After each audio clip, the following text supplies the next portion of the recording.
we do for the benefit of all. Well, I'd very much like to be equal to you. Maybe I'll show you the way. I want to talk a little bit about the themes of the movie, one of which is Paul's evolution from boy to brooding man. We see him wrestle with vengeance. We see him fall in love with Chani. How would you describe the difference in working with Timmy this time around? More time. Last time was like a week. So definitely being able to spend more time. Also just with the characters as well. And I think he himself is kind of growing alongside Paul, and I think it was very clear and evident while he was making this. You could see him in his own personal way kind of coming into manhood or whatever that looks like for him. He learned so much on part one and another movie he's done after. When he come on set, he was an actor with a much bigger toolbox. I witnessed him being a leading man. The way his character has developed and the way he's really gone from a boy to being a man, and his performance in the second film is so commanding and so powerful. I don't know, he's hypnotic. He was such a kid in the beginning, and he'd be like, hey, it was like a little basset hound. What's it? And you're like, hey, man. And he's like, so what are you doing? Like, where are you going to have lunch?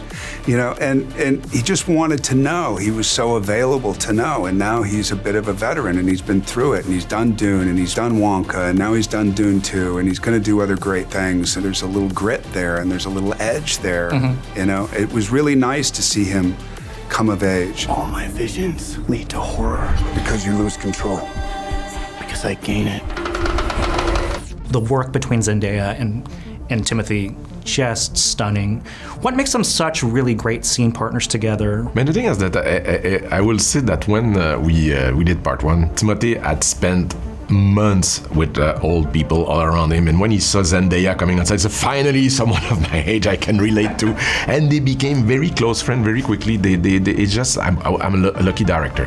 They love each other, and that made my job much more easy. They trust each other, they love each other, they love to work together. So to create an intimacy between them, to create that love story that is at the epicenter of the project, made my life easier.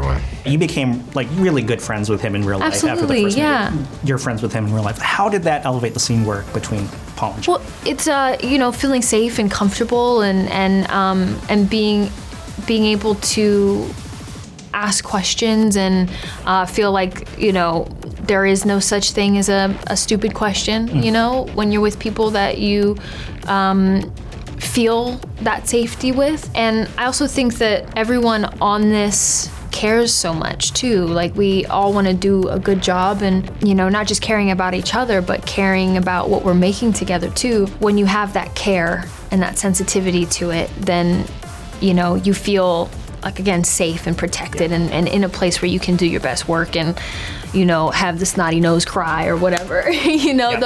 Those you never feel embarrassed. So yeah. What is the most difficult thing that you had to wrestle with as an actor, either physically or emotionally, in this role? Oh, great question.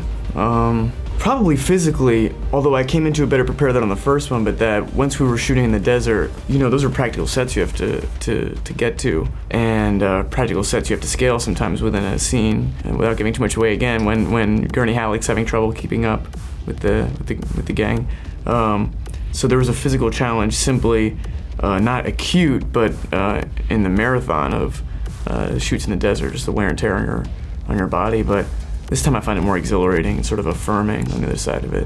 What is different about your character this time around, and how did you approach it slightly differently? He's more layered. I think you saw kind of the outer layer of Vermont in the first film. Didn't really get to know him that much in this film. He's just much more layered. I think how I approached it was I had a conversation with Denis about what he thought of this character, because he was just so different, so much more developed, and he said, when I asked him about it, he said, it's not the best thing to me. He said, well, let me dream about it tonight and I'll tell you tomorrow.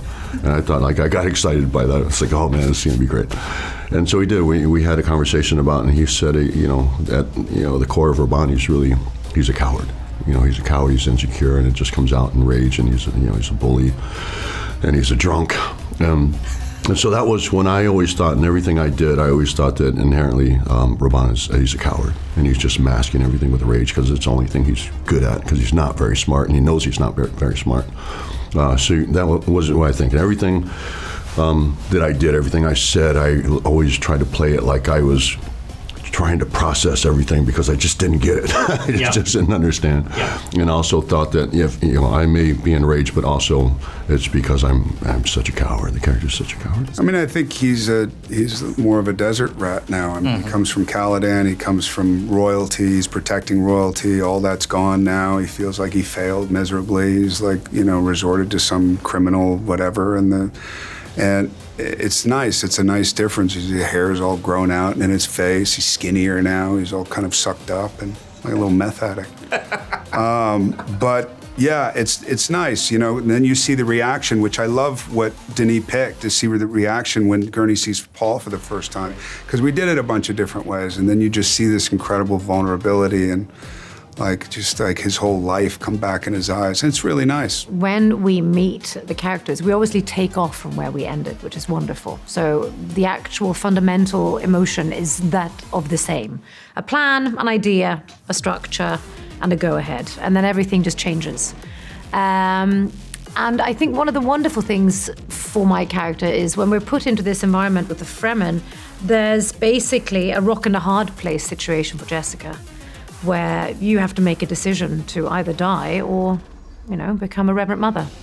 And therein lies the journey for her. And it was amazing. He's wounded by after the accident with Atreides' poisonous gas in the first film. So he can't live without having those balls, for instance, that is probably pumping oxygen in him or something, I don't know, and he has to take the baths also. So, but he's losing strength, that he has to find an heir to take over, and he finds Austin Butler. What impressed you most about him? He's a great actor, and he's not pretentious. He's totally there.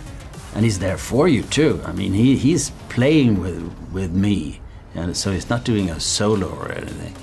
And he's fantastic at doing it. I mean, I've never seen a snake being portrayed in that way. What do you mean by that? Because he is a snake, and you can see it. Even his head movements are snaky. He's wonderful. With Austin, it was effortless. It was absolutely effortless because, well, for one, he's so talented, but also we got to know each other a little bit before we started actually working together. And I just felt so comfortable with him. I was surprised that he actually took an interest in my life and my former career of wrestling, and I always, I always appreciate when someone, Why were you surprised by that? I don't know. You never know when people. You see people on screen, you see how talented they are, and you see how much love they're getting for their work. And Austin's one of the biggest stars in the world, so you don't know what to expect. There's always going to be a part of me who just can't believe that I'm here and I'm doing this and I'm acting and I'm on stage with these people. So I don't know why. I don't know why I removed myself from that position, but I do. It's just who I am.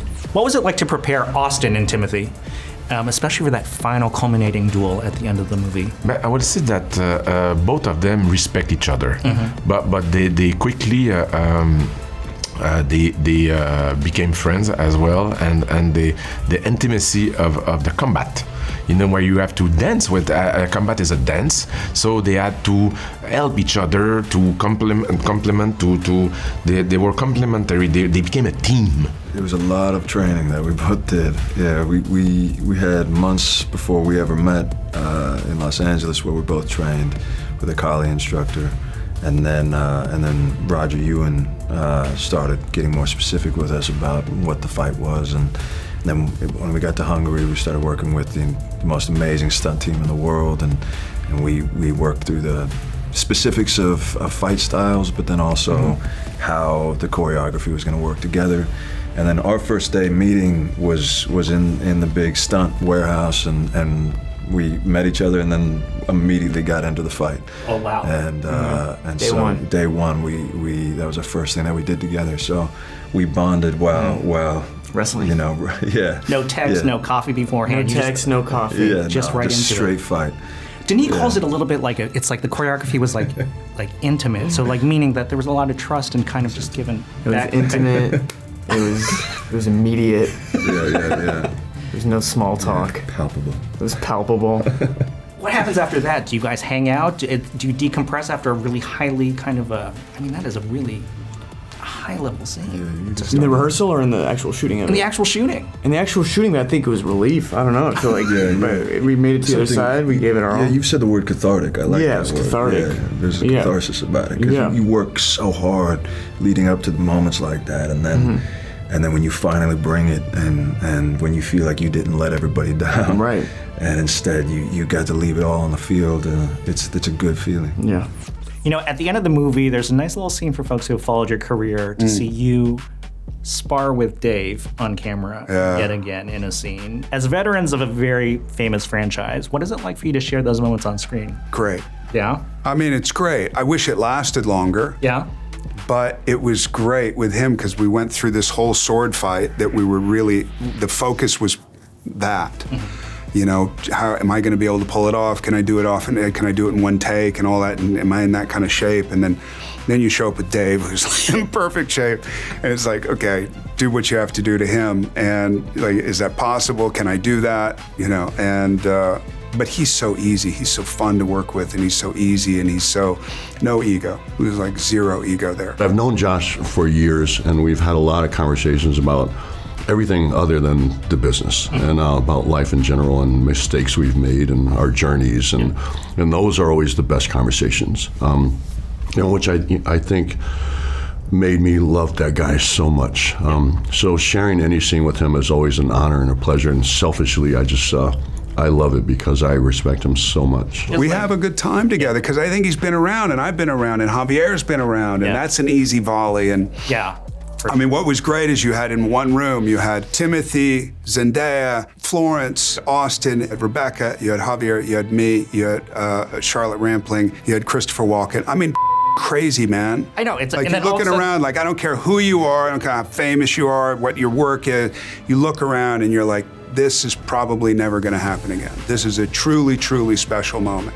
And then when you get to know everybody, you're like, everybody's just as insecure and like, you know, as anybody else. So like you're ready for your, Austin's over there practicing his moves, and Timothée, and just stab him and try like that. And we're all watching, like, it's so cool. Everybody does well. It's cool, man. It's like an acting troupe. Josh mentioned when he looked around set that he was just struck by the amount of talent assembled, which is saying a lot for him based on like what he's been on. What was it like for you to join this set? How excited and inspired were you in terms of what you could bring to it as well? I would agree with Josh. I've had the privilege of working with a fair few really, really talented greats, and it's always just as magical because you just get to be around these people that you have studied, you have watched, you have appreciated since being so young.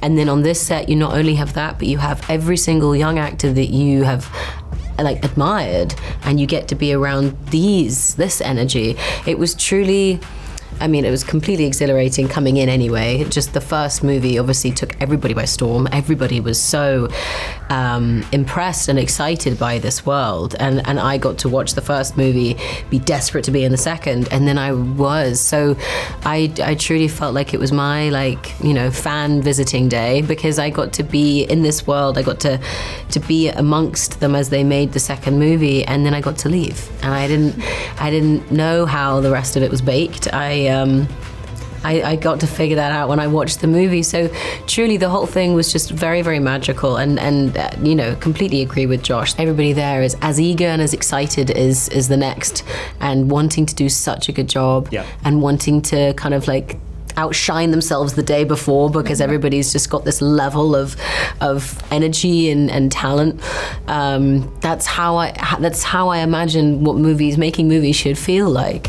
When you watch back the film on a big screen, whose eyes captivate you the most? I can give a lot of answers. I could say Austin, Fade Rautha. He's sort of a the eyes of a shark or a snake, and the crazy contrast with his teeth. But also Lady Jessica, Rebecca Ferguson, Javier Bardem. They all communicate so much with their eyes. I think of Timothy and Paul, you know, those moments where he's covered except for the eyes, and I feel so much watching. It's so nice when you get a question you've never had before. Austin Butler without a shadow of a doubt. I think the House of Harkonnens are the most interesting, sexy, dark, bald heads and latex.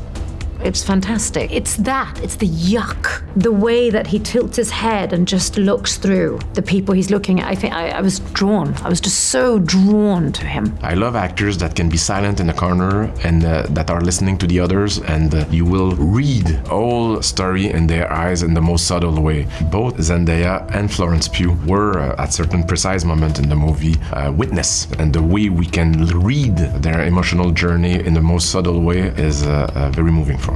I think Rebecca's eyes. There's so much going on and so much that you don't know what's going on, and she's dealing with a lot, and it's like it's ultimate protective mama bear that I love watching on her face. She was just, like you're saying, just conveyed so much with her eyes. Even when there's a moment where her eyes, she had put in like brown contacts and her eyes go brown. I'm like, even with contacts on, you know, that quite literally cover her eyes, she's so expressive, and and Lady Jessica's scary, I'll tell you that.